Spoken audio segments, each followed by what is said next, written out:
J'ai fait croire à tout le monde que j'étais la sœur de Violetta. Et à la fin, je me suis fait gifler. Encore une fois, ça compte pas, j'étais en primaire, d'accord? Donc, pardon population. Le pire, c'est que tout ça, je l'ai fait juste pour avoir des fournitures scolaires. En fait, je vous explique pour celles qui ont vu ma première story time hier. Quand j'étais plus jeune, j'étais vraiment addict aux fournitures scolaires. Et donc, il y avait cette fille dans ma classe, on l'appelle Lina. On va l'appeler Lina.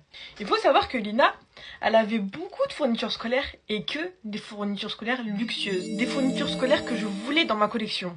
Et ce que je remarquais sur ces petites fournitures scolaires, c'était que la majorité de ces fournitures scolaires ainsi que son sac à dos, il y avait Violetta dessus. Est-ce que vous sentez la petite merde arriver? Donc moi, je me dirige un peu vers elle, j'essaie de la voir comme amie. Et je lui dis, tu sais d'ailleurs, Violetta c'est ma soeur. Violetta c'est ma soeur. Je sais pas si t'étais au courant ou pas, mais genre ici, il y a tout le monde qui est au courant, quoi. Elle me dit non, vraiment? Non, je te crois pas, c'est vrai? C'est vraiment ta sœur et tout? Dis-lui que je l'aime trop, dis-lui que je l'aime trop. Tu pourrais lui dire que j'ai regardé tous les épisodes. Tu pourrais lui dire si finalement elle a choisi. Léon, je sais plus c'est quoi leur prénom.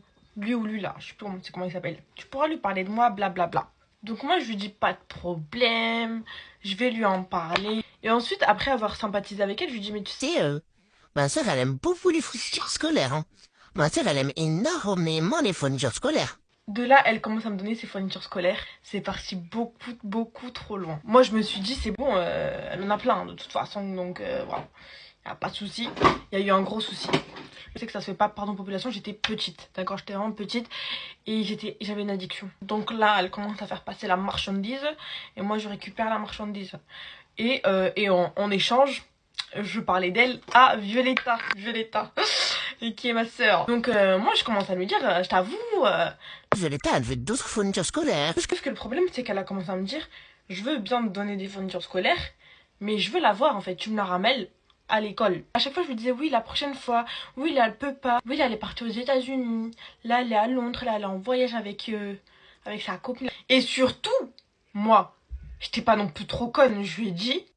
N'en parle à personne, sinon Violetta elle va se fâcher parce que il faut que personne sache que c'est ma sœur. Sinon tout le monde va venir chez moi et il va demander des autographes et tout. En fait, je savais que ça allait me causer des problèmes si elle en parlait. Sauf que elle a trop pété sa bouche, ça m'a causé des gros ennuis. Parce que les gens, ils ont commencé à venir me voir en me disant... Pourquoi tu mens, t'es pas la sœur à Violetta?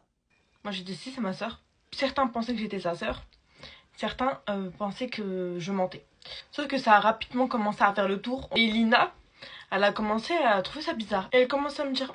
Tatiana m'a dit que c'était pas vrai, que j'étais pas ta sœur. Tatiana elle m'a dit que c'était pas possible. Tatiana, je t'en veux, t'as cassé mon bisbise. Voilà. Un jour, là ça devient un petit peu croustillante. Un jour, tous les mensonges là m'ont rattrapé. En sortant de l'école, qui vois-je? La mère de Lina. Comme ça. Elle m'appelle comme ça. Je vous avoue, je commence à stresser parce que je vois Lina à côté d'elle, je savais que c'était sa maman. Elle me dit sa maman elle est pas conne. Elle m'appelle comme ça, elle me dit... Toi t'es la sœur à Violetta. Toi t'es la sœur à Violetta. Et moi, avec mon grand culot, j'ai dit oui. D'ailleurs, je me permets une petite pause pour vous dire de vous abonner. Voilà. Bah, je suis un peu une mendiante. Je fais des vidéos tous les jours. Une personne s'abonne. Moi, je lui dis bah oui. Et je vous avoue, j'ai stressé. J'étais pas là en mode bah oui. Je stressais, mais il fallait pas que je dise non devant Lina en fait. Là, elle me met une gifle. Même que j'ai mis à ma prof là pour celles qui ont la ref. La vidéo que j'ai postée hier, n'hésitez pas à aller la voir. Et je l'ai bien senti. Je suis restée comme ça, bouche bée. Je savais pas quoi faire, je savais pas quoi dire. Après cette gifle là, elle m'a dit tu rends tous les fournitures scolaires à ma fille. Premièrement. Elle m'a dit je veux plus que tu t'approches de ma fille. Deuxièmement. Et troisièmement, elle m'a dit Violetta tu me la ramènes. Elle m'a dit tu me la ramènes demain, tu me la ramènes. Il faut savoir que la gifle qu'elle m'a mis et les menaces qu'elle m'a faites, parce qu'elle m'a fait des menaces. De tout ça j'en ai pas parlé. Parce qu'en fait j'avais peur que en parlant ça les retournait contre moi. Parce que c'est vrai qu'au début c'est moi qui a un peu volé des fournitures scolaires. Mais là en y repensant je me dis quand même c'est vraiment grave qu'une maman comme ça, à son grand âge, elle me gifle parce que, alors que j'étais en primaire, je devais être en CPCE1, elle me gifle comme ça pour une histoire de fourniture scolaire.